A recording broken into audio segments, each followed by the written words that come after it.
However, at exactly 9 minutes past 7, if you live in a rural community, you're likely to be worse off when it comes to the cost of living crisis. That's according to a new report by the Rural Services Network. Luke Knight has this report. You may think living in the rural parts of the county come with its benefits. Beautiful views, peace and quiet in some areas, more wildlife. But actually, it's not the case, it seems. A new report by the Rural Services Network shows that people in those rural areas are going to face a triple blow when it comes to the cost of living crisis. Higher household bills, more money for transport, and lower wages are going to have a significant impact on households. In such as Everpreach, where I am now, I've been having a chat with a few people who live here just to see what they think. We're quite lucky. I mean, me and my husband both work, and we still struggle to sort of, make ends meet with everything that's going up at the moment. I mean, they want to try and come and live on our wages and see how they get on. I work nights in a care home, and it's not good. The problem is they're cutting all the public transport as well, which doesn't make it easy, especially for my wife who can't drive. Her mother's poorly, and she doesn't live in Shafton. She lives over at Stoke, which is another, like a village, which is even more rural than Everpreach.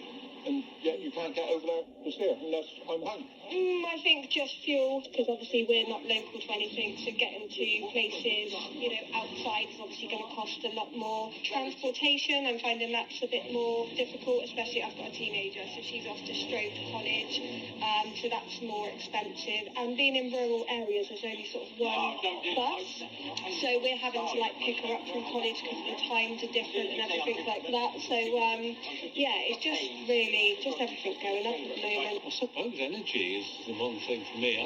I'm retired, so I don't have the journey to work to fund, but I can see with winter coming along, because we're actually at home all day, we should be using energy all day. That's the real kicker, I think. I've got a car, it's a lot of money to use it. You've got to think before you go out, I'm on pension and it's not covering the bills, so you go shopping, you're thinking about the prices and what you can afford to buy.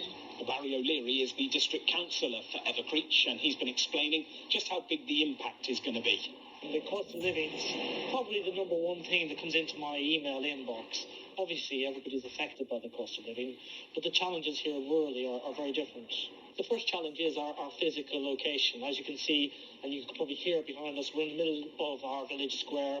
Cars are going backwards and forwards, so to get around anywhere, you really need a car. You'll be doing very well to find a bus here locally. We only have one service through the village, and it's very, very limited. So that's the first big challenge. The second challenge, you look around, a lot of the housing stock's quite old, and some of it's listed, which leads to problems to make improvements, such as insulation, or even if they're on or off the grid for oil. So there's a lot of extra cost there.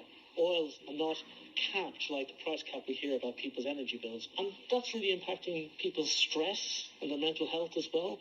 And, we have a doctor's surgery in the village, but that's even now limited in its hours. So the services that are there are becoming harder and harder to reach. And I know we obviously have got Peter Green in the village, but I mean, that's pretty much the biggest employer, I guess, isn't it? Yeah, we've lost our factory, which was a huge employer when I was here in Greencore. So the nearest one now is you go to Wells, you've got Charlie Bingham's. So again, people are having to get out of the village. And that does take a bit of the heart of the community out. It takes some economics out of the community as well. You've got a bakery, they used to provide lunches for the factory workers. I know their trade's been hit. So it's very hard, yeah. So it's a mixture of everything, really. And I suppose we have had announcements recently around the support that's coming directly from government, like the £400 to help with people's energy bills, more if you're obviously of a vulnerable nature. Is that not going to help? It is going to help, but that's just chasing the costs. And in fact, our district council Mendip, I'm the deputy leader of it, we declared a cost of living emergency. That's how we were so concerned. And we're helping with extending our hardship fund. We're helping with discretionary housing payments. So the district council's pitched in, but I think people are just finding that that's just keeping them standing still. It's not actually really, the chasm of need is so huge and it's so great. People's wages aren't keeping up, and people's bills are now, the big challenge as we go into the winter time. Big challenge.